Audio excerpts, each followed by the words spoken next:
Hello, parents. My name is Beth Bruce, and I am the DK through second grade literacy and math coach for Lake Orion Community Schools. And I am really looking forward to presenting to you an early literacy make and take for your DK through first grade learner. These are some of the areas that we're going to focus on in this presentation. Please, a word of caution, we don't intend for you to focus on each of these skills every night with your student. We would recommend reading every night and then maybe picking one of these things to zoom in on so that your student doesn't get overwhelmed. In Lake Orion, we have reading interventionists that work with students, and they pick one skill to focus on until the student has mastered it. So we would recommend the same thing. And about 20 to 30 minutes is a good gauge per night for skill work. The first area is called concepts of print. That is basically book knowledge, the understanding of how books work. So if you're reading a book with your child, maybe just have some conversations with them, talking about the front of the book, what's the back of the book, which way do we read, and point that out with your fingers. Modeling that one-to-one correspondence, which means every time you read a word, you would point under that word, so they get an understanding of the difference between words and spaces, and that words make up sentences. And again, the difference between a letter versus a word. So this is just a good diagram to show you how you can have your child count the words in sentences, point out where the spaces are, and just understand that the words make sentences. At the very end of this presentation, I'm going to show you a Padlet link that will have a lot of additional activities, and this document will be on the Padlet. So this just goes over some book handling ideas, print awareness, story elements, and some things that you can do for fiction or nonfiction. So one thing that you can make at home, or you can purchase rather inexpensively, are you could purchase these witch fingers. Right now you can get them at the dollar store since it's Halloween time. You can also purchase them on Amazon. And this is just a fun way for your child to practice that one-to-one correspondence, pointing to words as they read. You can also create your own pointer sticks with craft sticks. You could put eyeballs on them. You could put gems. You could glue those, there's fun erasers that you can get at the dollar store. Anything that'll just make it more fun practicing this one-to-one correspondence. Now, of course, while you're modeling it, you're going to go a little slowly, and they're going to start out practicing slowly, but eventually you want them to get a little faster. I would say once they start really reading, like around levels, moving into a level E, that would probably be either the end of kindergarten or the beginning of first grade.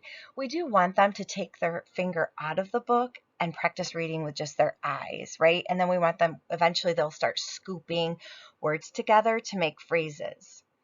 The reason why we don't want them to point with their finger for very long is that it slows down their fluency, and that's when we get that robotic reading.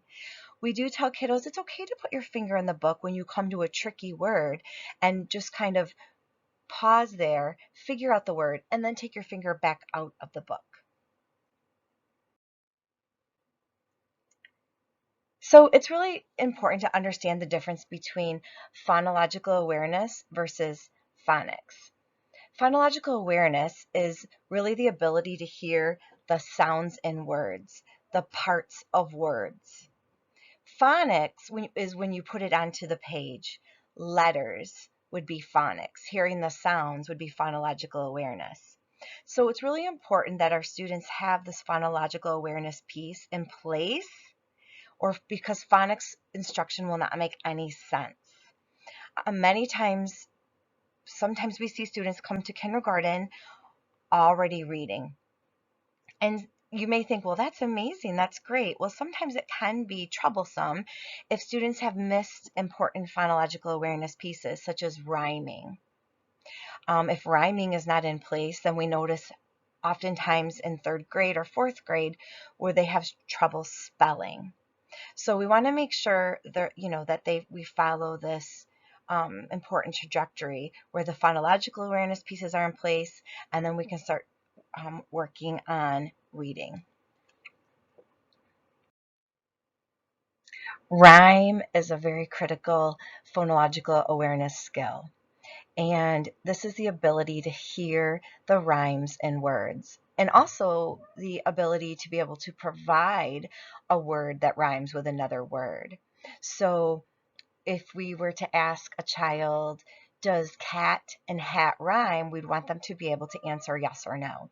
Or if we were to ask a child, can you give us another word that rhymes with cat, hat? We would want them to be able to provide us with a word. It's okay if they make up words because we just want to make sure that they're hearing that the ending part of the words sound the same. One way that you can really help with rhyming is by reading rhyming books at home with your child, listening to rhyming songs. Nursery rhymes are huge. Those are really, really helpful. There's many YouTube videos that have rhyming games and rhyming songs for kiddos to listen to. This is an activity that you can do at home. It is on the Padlet. You can just easily make a dry erase board by putting a piece of paper in a sheet protector if you don't have a dry erase board at home. And some of these rhymes, you draw the picture ahead of time and you read the rhyme. And as you read the rhyme, your child erases part of the picture. Some of them are drawing a rhyme, so you read the rhyme and your child is adding on to the picture and creating something at the end. So they're listening to the rhyme and they're taking away or adding to a picture. Blending and segmenting is another really important phonological awareness skill. So this is the ability to be able to take apart and put together sounds and words, like word parts. We refer to them as onset and rhymes, or individual sounds, which would be phonemes. So for example, if I were to give your child the word cat, we would want them to be able to segment it by saying k, a, t, and then putting it back together would be blending, cat. Now, it can be a little bit tricky when you're thinking about phonemes. And on the Padlet, there's an example sheet that shows you different phonemes, different words, and how many phonemes that you would hear in that word. So for example, like the word add, if we were to segment that word, we would say add. Even though there's 3 letters in the word add, it has 2 phonemes. So that can be a little bit tricky.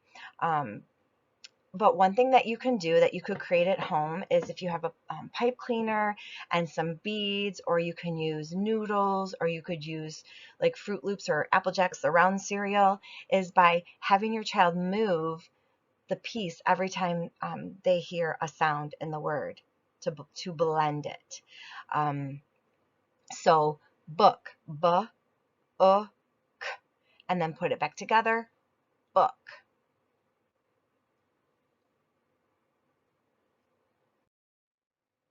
This is something that you can create at home to help your child with blending and segmenting. So you could just put 3 dots. You could use sticky dots if you have them, or just draw them, or create something like this on a computer. And then your child would touch a dot for every sound they hear in a CVC word. So bug, b, g, and then they slide their finger on the arrow to say the word bug. So touching each dot for every sound they hear. And then as an added challenge, you could just have the lines and then they could write in the sounds that they hear and then blend it. Now, if you have like a little race car at home, that would make it super fun. They could slide the car down the arrow to blend the word. If you create this piece of paper, you could put it behind a sheet protector, use a dry erase marker, and then they can continue to practice CVC words and erase the CVC words. One thing that's super supportive is to provide them with an alphabet chart, which we will talk about in a little bit, about letters and sounds. But the alphabet chart will also support them if they're not sure what the letter looks like, and then they can find it and then they can write it.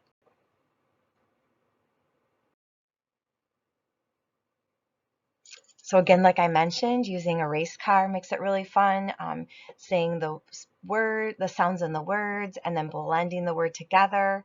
For added challenge, have them change the first letter. So for example, in the word car, what would the word be if I changed the k to j? And you would want them to say jar. What if I changed the k to t? And you'd want them to say tar. So that's manipulating words and manipulating sounds. Syllables is another important skill, being able to hear those parts and those beats in words. So clapping out words like banana, stomping, going on a beat walk around the house to words. What do you hear as you see? Look at, for example, see the table. Let's hop table, table. You could put the numbers 1, 2, 3, 4 on index cards and have them go around the house and hunt for things that have 1 syllable, 2 syllables, 3 syllables, and so on. And then, of course, play the cleanup game to put all of those items away. As I mentioned, manipulation of sounds is a really, really important skill. So on the Padlet, you'll see these sound finger puppets, and you can print these and cut them out, and you can just put them on your finger, or your child can put them on their finger, I should say, and go around the house and change things to a different first sound based on the animal. So if they have the horse on their finger, everything in the house would change to the h first sound. Or if they have a dog on their finger, everything would change to a d. And they think that it's really silly. So for example, if they walk up to the table, if they have a horse on their finger, they'd have to call the table Hable. And if they have a horse on their finger, they'd have to call the chair Hare. So it's just a really silly game, but it's really engaging and it's a really good to practice. Alphabet knowledge. In Lake Orion, we practice all the 26 lowercase and uppercase letters. We also expect them to know that book G, that book A that you can see right here on the slide, because oftentimes they come across that type of print in books. So so that can sometimes trump kids up when they see those when they come to school. Sometimes we call them the tricky G or the fancy A, but they will practice that as well. When we ask kiddos to provide the sounds, we do show them the lowercase letters because those are the letters that they most often, or that they come across when they're reading. So we do, so be aware of that. We do have them write their names, practicing that transition. Oftentimes they come to us from preschool writing in all capital letters. So when they come to kindergarten, we do have them practice writing with that uppercase letter and then all lowercase letters. So showing them, having them look at an alphabet chart with the uppercase, lowercase, and showing them that there are 2 different ways to write that letter is really, really helpful, because oftentimes they're not even really sure what that lowercase letter looks like, right? So some things you can do is going on letter hunts, you're driving on a vacation. You may remember doing this as a kid. Start with the A and looking for those letters on environmental print and things around you, and playing a game looking for those letters is really fun. Even having them look for those letters in books can be really supportive.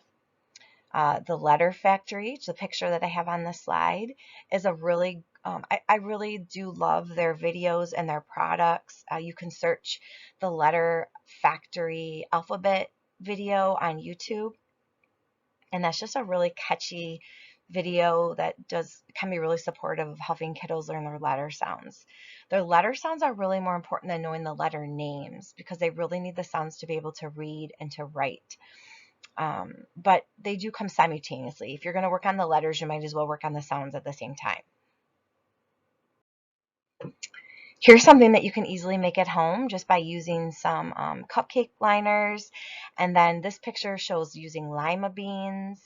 Anything little would work, like those little stones that sometimes people use to decorate vases with. So you would just write either the uppercase or the lowercase letters on the cupcake liner, and then the alternate on whatever little item you choose. And then they would just do a matching game, matching the uppercase to the lowercase. The other picture shows little trinkets, like little animals, and that's really fun for matching letters to sounds. So anything where they're practicing visually looking at the letters to discriminate between the uppercase and lowercase, and then listening for those sounds to match them up to the letters is really, really helpful. So snap words are what we call in Lake Orion, we refer to high frequency words or sight words or dolch words. We call them snap words. And these are words that we eventually want your child to be able to read in a snap. Read them quickly and effortlessly so they don't slow down their reading. This is not something that you need to worry about until your child is in kindergarten. But the teaching of these words is really important, and what I mean is how we teach them. So one way that you may have learned words like this when you were young is just by using flashcards. And we now know that this really isn't the best way of rote memorization, because what we know is that you can only hold about 50 words rote in your head before you hit a wall. And oftentimes kiddos will learn these words quickly like that, memorizing them, and then the next week they've lost them and they don't remember them because they didn't learn them within a context. So what I mean by that is learning them within a sentence, giving them some meaning. So it's really important that we're practicing these words by reading them in books, hearing them in sentences. And in Lake Orion, we have an explicit way of introducing these words where we read them to the children, they clap them, they stomp them, they snap the syllables, they they read the letters and the sounds, and they notice maybe the vowels. Maybe we have them put two in front of each other and compare and contrast them. What do you notice that's the same about these words? What do you notice that's different? So playing around with these words and making them fun and engaging is really, really supportive. In Lake Orion in kindergarten, we do want them to know about 50 of these words. We want them to be able to read them and write them. So if you're asking like what words, honestly, it really doesn't matter. Everybody's sight words are different.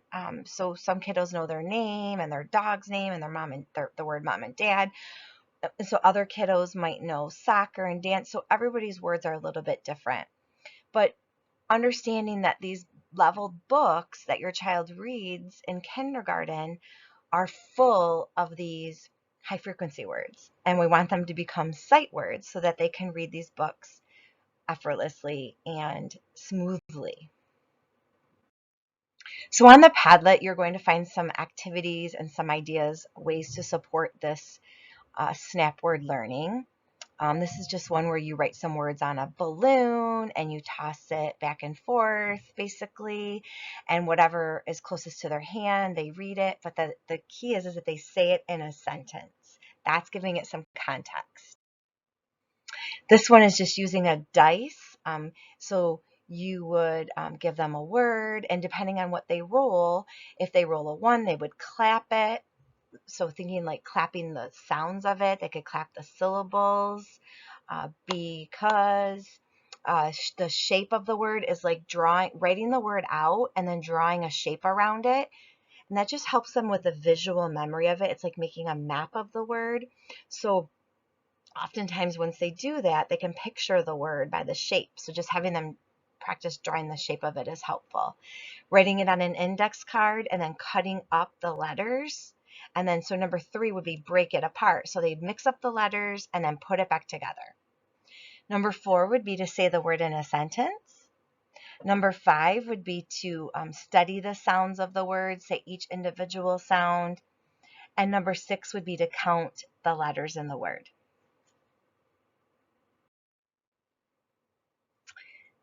Handwriting. Yes, we do practice handwriting in Lake Orion. Oftentimes it is taught throughout our writing or throughout the literacy parts of our day, but we do have explicit time where we practice handwriting. We use, in Lake Orion, we use what's called Zahner Blosser, and that's just a basic like ball and stick writing. Oftentimes if kiddos struggle with handwriting, it's because they just need more fine motor practice. They need to build up those small muscles in their hands. And so there are some things that you can do. You can search on Pinterest, fine motor activities. That's a lot of like pinching with tweezers, using Play-Doh, stringing things on string with, beads on string. That is really supportive of handwriting. The smaller the writing utensil, the better. I do not know why companies market these big fat pencils for kids with little hands, right? So breaking a pencil in half, golf pencils are really helpful. And then um, the closer to the lead, the better it is to have more control. To be honest, using these flare tip pens is really helpful for kids because for whatever, just think about as an adult, I love writing with pens. I love writing with these flare tip pens. It doesn't hurt your hand. It's easier to write. You can write smoother because so many times if kids write with pencils, they write really lightly because they don't have enough fine motor controls to press hard. So it's really tricky for us to see their writing. So giving your kiddo a flare tip pen at home is perfectly appropriate to practice if they want to practice writing. So speaking of writing, Uh, any opportunities you can provide your child to practice writing at home is really helpful. Giving them the alphabet chart and having them practice writing thank you notes to family members, just writing down the words that they know. Maybe it's those snap words, right? Maybe it's just the beginning sound in a word and you write the rest, and that's okay. Um, just so that your family members can read the note, right? Making a grocery list with invented spelling. Maybe you have them write one along the side of you. So obviously when you get to the store, you know what you're buying, right? Making a wish list. The holidays are coming up. So maybe they make a wish list of things and then label the pictures with the words, right? If they're playing at home and maybe some dramatic play, providing them with paper, notepads, things so they can take notes on them. One thing that's really important is that, I know as parents, we want to be super helpful for our children and we want them to be able to spell words correctly. But if your child asks you how to spell a word, uh, try instead of giving them the spelling to say, well, what could you try? What could you do to spell that word? Because we want to think about the fact that if they can't do it independently, then it's really not helpful. You're not always going to be there right next to them spelling words for them. So we want them to use their strategies. We want them to use their resources instead, right? So having them say the word really slowly, stretching it out, listening for those sounds, and writing down whatever they hear is perfectly appropriate. That's called invented spelling, and that's what we expect at this time. We we do want them spelling those high frequency words correctly as much as we can, so they can have like a bank of those written down on a piece of paper, and they can refer to that to be able to make sure that they're spelling it. They can match up the words and spell those. But just by giving them an alphabet chart, that's really helpful. Because if they hear the sound and they know what letter it is, they can find it on the chart and then they can write it on their paper. Oftentimes at this point, and especially in kindergarten, we're really just seeing beginning sounds, maybe some ending sounds. Vowels are really tricky right now. So if your child isn't hearing the vowel, it's okay. They will be learning that, and so that they'll eventually they will get it. Okay, so just be aware that it's okay for them to have, just one or two letters for a word. This may be what you're seeing at home, some pictures with some labels above the pictures, and this is great.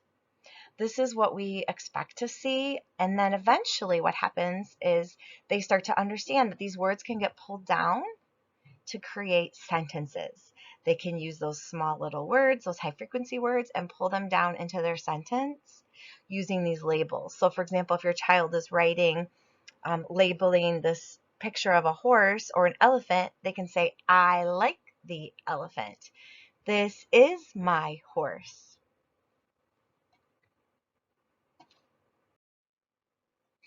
The last thing that I would like to speak to you about is read aloud. So we want you to love reading books aloud with your child. Make this a super enjoyable time that's not stressful, because we want our children to love reading. So pick books that you love and read them aloud to your child. Maybe choose one word that you think they, would be helpful for them to know the meaning of. Don't choose 5 or 6, but just choose one. And when you get to that word, just define it in your own way. So, for example, if the word was hatched, you may say, "Oh, hatched. What do you think that means?" It means to open up, to come out, hatched, and then maybe even have them act it out, right?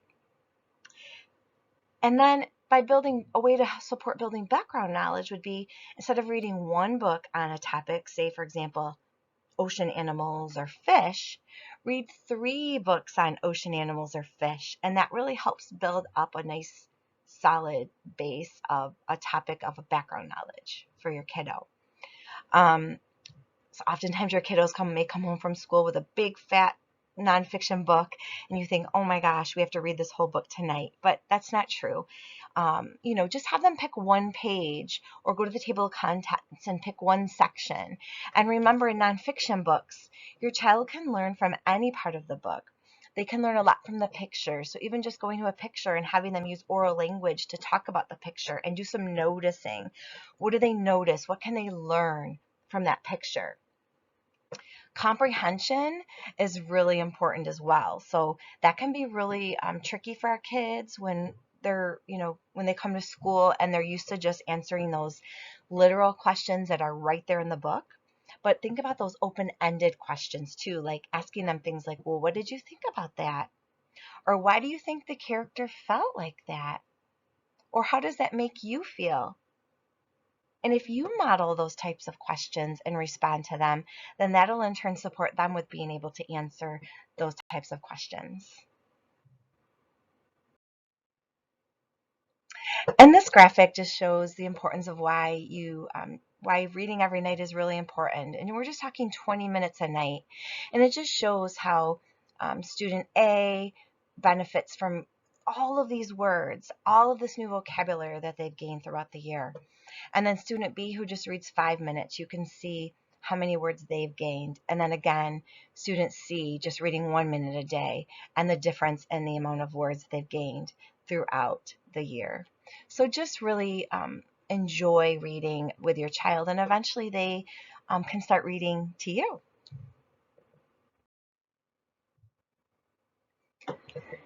And this last slide, I should say, is the link to the Padlet. So if you hover your camera over this, it'll take you directly to the Padlet link. Thank you so much for listening to this session, and thank you so much for supporting your young learner in their early literacy development.